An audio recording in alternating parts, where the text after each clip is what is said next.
Tuhan bersamamu. Dan bersama roh. Inilah Injil suci menurut Matius. Dimuliakanlah Tuhan. Sekali peristiwa Yesus tiba di daerah Kaisarea Filipi. Ia bertanya kepada murid-muridnya, "Kata orang, siapakah anak manusia itu?" Jawab mereka, "Ada yang mengatakan Yohanes Pembaptis, ada juga yang mengatakan Elia, dan ada pula yang mengatakan Yeremia atau salah seorang dari para nabi." Lalu Yesus bertanya kepada mereka, "Tetapi apa katamu, siapakah aku ini?" Maka jawab Simon Petrus, "Engkaulah Mesias, Anak Allah yang hidup." Kata Yesus kepadanya, "Berbahagialah engkau Simon anak Yunus, sebab bukan manusia yang menyatakan itu kepadamu, melainkan Bapa-Ku di surga. Dan aku pun berkata kepadamu, engkaulah Petrus, dan di atas batu karang ini akan kudirikan jemaat-Ku, dan alam maut takkan menguasainya. Kepadamu akan kuberikan kunci kerajaan surga. Apa saja yang kau ikat di dunia ini akan terikat di surga, dan apa saja yang kau lepaskan di dunia ini akan terlepas di surga." Lalu Yesus melarang murid-muridnya memberitahukan kepada siapapun bahwa dialah Mesias.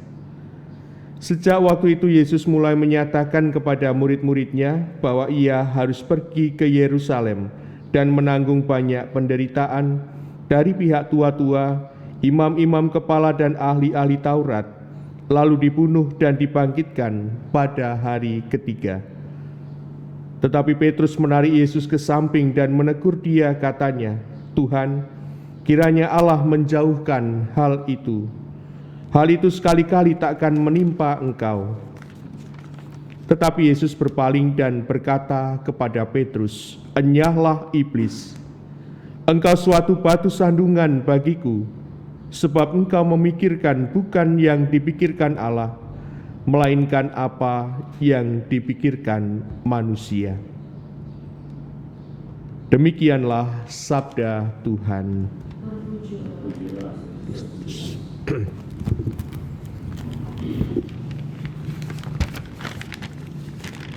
Saudari dan saudara yang terkasih, kalau dalam kehidupan kita sehari-hari, dalam hidup bertetangga misalnya, ketika orang dititipi kunci, orang itu sedang diberi kepercayaan, setidaknya untuk menjaga privasi, entah kamar atau rumah.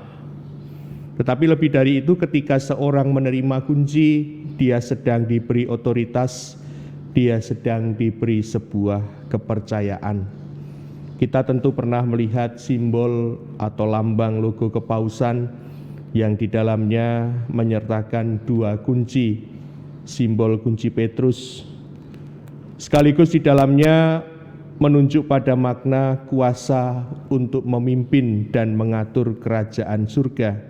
Karena kerajaan surga yang ada di dunia ini adalah gereja, sebagai persekutuan orang beriman, orang-orang yang hidup, maka Rasul Petrus dan para penggantinya diberi kuasa untuk memimpin gereja. Yang menarik bahwa tidak semua orang diberikan kunci. Kunci itu tidak dibagikan sama rata kepada mereka, tetapi diberikan kepada Petrus. Tetapi kalau kita cermati, ketika kunci itu diberikan kepada Petrus, tidak menjadikan Petrus lebih tinggi dari Yesus Kristus.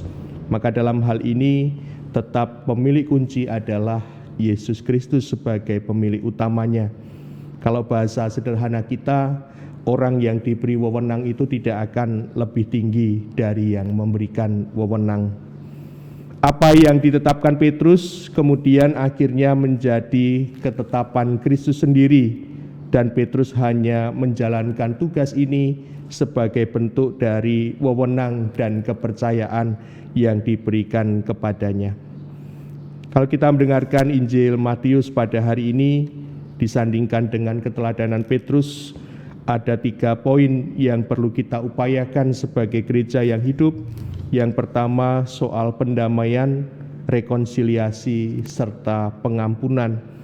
Kiranya 3 poin ini yang dibutuhkan kita di zaman ini sebagai persekutuan orang-orang yang beriman, agar alam maut dengan berbagai macam perpecahan kiranya juga bisa diatasi dengan 3 poin ini: pendamaian, rekonsiliasi, dan pengampunan.